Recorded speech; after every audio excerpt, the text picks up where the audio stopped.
What's going on, guys? It's your boy Scrub here, back again with another video. Hope you guys are all having an absolutely fantastic day. I know I am. If you are, be sure to press the like button. Otherwise, no joke, no scam. Your stepmom will give your PlayStation to a man named Charles, and Charles will log into your account and send all your friends a creepy message of his feet. Yeah, you don't want that to happen, so press the like button. So this is actually a story I found on the internet that I just had to share with you. It's about a guy getting the ultimate revenge on his stepmom, and I don't know, I thought it would be super entertaining, so I'll put a link to the post in the description, and without further ado, let's get into it. So basically, I'm an only child, right? And my mom ended up passing away of ovarian cancer at 55 about 5 years ago, and it absolutely broke my dad's heart. They had been together since they were in college, and they were the same age, with my dad being literally a day to the day, a month older. So obviously, when she passed away, my dad was absolutely heartbroken and didn't really know how to go on with it. Obviously, it was super hard to watch my dad be like this, but I was 22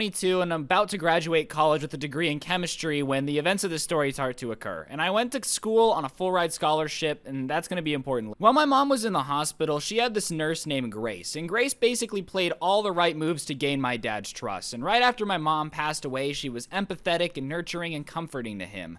I was 17 years old, and I was old enough to sense that she was just trying to weasel her way into getting my dad's resources. But I mean, my dad's an adult, and it's up to him to decide if he wants a relationship with her. I was in my final year of high school, and I had just won a scholarship to attend college out of the country, so I meant, if my dad wanted to date someone, that really wasn't up for me to decide. My dad really mourned my mom for about a year, and during that whole time, Grace would check in on him by phone every month or so, and in my opinion, it was out of the possibility of her sinking her claws into him. After a year passed, though, Grace really took off the gloves and went after my dad hard, alright? Grace was only 40 when she and my dad started seeing each other, and I didn't like her, but at the same time, my dad didn't seem so depressed anymore, so I tried to be less pessimistic and try to give her the benefit of the doubt. My mom had just passed away and my dad was crazily depressed, and it wasn't like I was gonna walk up to him and be like, "Hey yo, your new wife might actually be a gold digger." In my gut, I didn't trust her though. We're Scandinavian, and at least in my family, the son does not tell his father what to do or even offer any opinion, and Grace is from the Czech Republic. My dad was a successful banker during his career and amassed a lot of money. I'll spare you the details, but basically, after 6 months of dating, Grace and my father are married. My dad really never got over my mom though, and he was getting weaker and weaker even though he was only 57. Since his health was fading, he called me and asked me point blank, "Do you need anything to set you up in this life? Is there anything that I can do for you?" And I told him that I didn't need anything. I'm a man and I can take care of myself, but what are you talking about? You know, you're going to be around for decades. You're only 57. I reminded him that he had living sisters with children, and I also reminded him that I had a full scholarship to college, so he didn't have to worry me about giving any cash. He kind of laughed and played it off like, "Yeah, you're right, I'll be around for a while." I guess not, because he was dead only a year later at 59. I, of course, had seen lots of Hollywood movies, so I obviously considered the conspiracy theory that maybe Grace had poisoned him and made him sign all of the money over to her. But I really don't think that's what happened. Other relatives like my aunts and uncles didn't like Grace either, but they knew that my dad was totally in love with my mom and that her death had utterly broken him. I honestly think my dad might have died of a broken heart. Well, long story short, my dad bequeathed his 5-bedroom house to me, even though I wasn't expecting it and didn't ask for it. He gave a small endowment to each of his sisters and their children as well. But he left about 80% of his money to Grace, which amounted to several hundreds of thousands of dollars. My dad ignored me because he's generous to a fault, and still gave me tens of thousands of dollars, which were of course super useful to me. Grace tried to put on this friendly front, but I could tell that she was angry that she didn't get my dad's house too. That belonged to me, and I had the legal papers to prove it. She was especially mad because we live in an extremely upscale and trendy location, and houses are hard to come by and are easily sold for massive profits.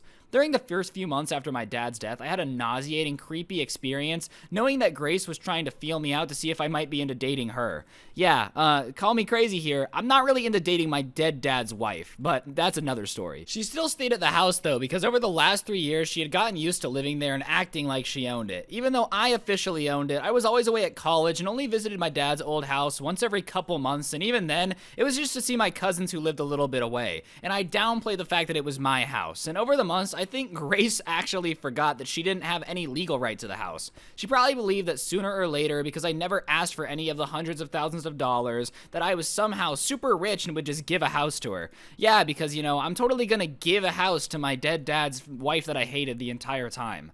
I knew eventually I'd hydrogen bomb this hoe into the ground when she started dating some guy only 5 months after my dad had passed away. And one time I came home from college after graduating, and her new boyfriend, who was only a few years older than me, were acting like I was guest in my own house and they owned it. I played along, and Grace ended up telling me that she had given away my PlayStation 4 to her new boyfriend's cousin because I'm too old to play video games. I don't even know this dude, this Russian crackhead named Ivan, and you're gonna give him my PlayStation 4 to some other guy that I also don't know? I quickly changed all the passwords for the house and everything else in the same day. I smiled, but I knew what I had to do eventually. She also said that her and Ivan were getting married because I just can't mourn your father forever. I have to move on with my life. I told her that I graduated college and had already secured employment with a local firm, and I will soon find a new place to live. She looked thrilled, especially when it said that it looks like I'll have to find a new place to live. Then in a patronizing way, she tells me, "You'll always have a place in my house, though. You're welcome to stay whenever you please." Now at this point, I probably should have punched her straight in the face and said, "You're not going to replace my dad with a Russian and keep living in my house." But no. Somehow I managed to fake a smile and told her that I'd be finding a new place to live within 3 months. And I honestly think for a second, Grace thought that she had gotten away with actually stealing the house. She says that it's wonderful because she wants to go home to Czechoslovakia to have a wedding with Ivan, and afterwards have a long honeymoon. She assures me it's a local affair, otherwise I'd invite you, honey. And anyways, I know you're so busy. So now not only do you think that you own my house and give away my PS4 and are living in my dad's house, but on top of that, you're gonna go to Czechoslovakia for 3 months and not invite me to the wedding because you think I'm too busy? Sorry, Grace, you're an absolute snake and I'm definitely gonna nuclear bomb you with revenge. So, as soon as they left to go on their wedding, I hatched my plan into action. You see, an important detail was that Grace had asked me to house sit while they were gone. She was going to be in Czechoslovakia for months, at least 2 to 3, and asked me to make sure that nothing bad happened to the house while she was gone. I, of course, obliged. Watch my own house, nothing off my back. What I really say is, of course, and I'm going to take care of the house, and I'm careful not to say your house, but the house. She and her D-bag fiance, who I'm 100% sure is only here for Grace's money, go on their trip, and immediately I start putting out advertisements on rental websites offering to lease the house. I hire movers and have all of Grace's furniture and possessions boxed up and put into a storage rental facility, and I retain all of my parents' furniture that they had before my dad met Grace. Locks, changed all of them, and within days I'm immediately flooded with requests asking and regarding about my amazing furnished house with a fantastic view, and I ended up renting it out to a wonderful young family, a school teacher and his wife with their 2 preteen kids, and they pay me the first and last month's rent and sign a lease for the year. I warn them about my crazy stepmom who thinks it's her house, but I present them with all the contract information with my lawyer present in case they needed any reassurance that this is actually my house and I'm not trying to scam them out of money or anything. I also give my lawyer all the information about the storage facility, and I even paid for 4 months of storage in advance, which is a month longer than her Czech honeymoon adventure. I then found a great apartment in the city near a place of my own work where I met a woman in a restaurant that I frequented a night after a long work day. We've been dating for 6 months and now I'm engaged to be married. Grace, of course, tried to shriek and scream when she realized she got kicked out of my house, but my lawyer quickly shut her mouth without me having to speak to her garbage face again. From what I'm hearing, her and her trash husband immediately left the country, and I'm assuming that they're blowing through the rest of my dad's money and will soon be broke shavs, which is usually what they become when they taste a little bit of what they think is the good life. So maybe Grace will try to go so exploit some other lonely man into giving her his money.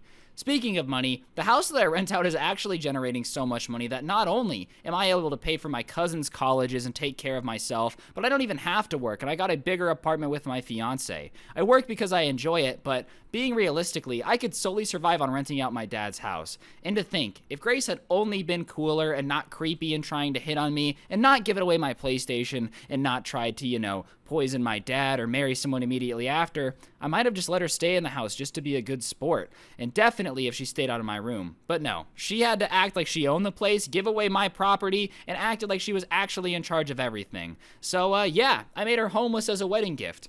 Postscript, I also bought another PlayStation. Even though I didn't use my old one that much, it didn't matter. It wasn't for Grace to give away anyways. You don't give away other people's things if you don't own them. Which is why I decided to kick Grace out of my house, because it's mine, and I decide who stays there, and I have no obligation to be nice to some horrible woman that actually ruined my dad's life.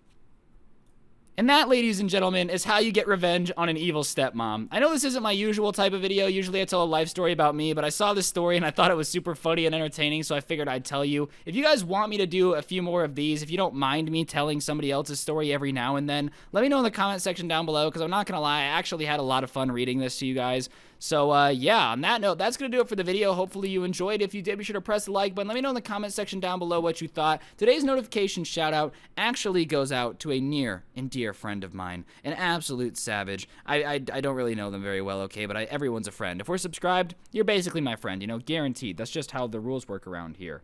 And today's notification shout out goes to Jay Creaney. Big shout out to you, bro. Thank you for having on notifications. If you want a notification shout out, all you have to do is send me a picture of notifications on for the channel to my Instagram @Scrubby, and I shout somebody out every day. But on that note, don't get anyone pregnant. And if you do, make sure it's not an evil stepmom. And I'll see you guys next time with another video. I'm out. Peace.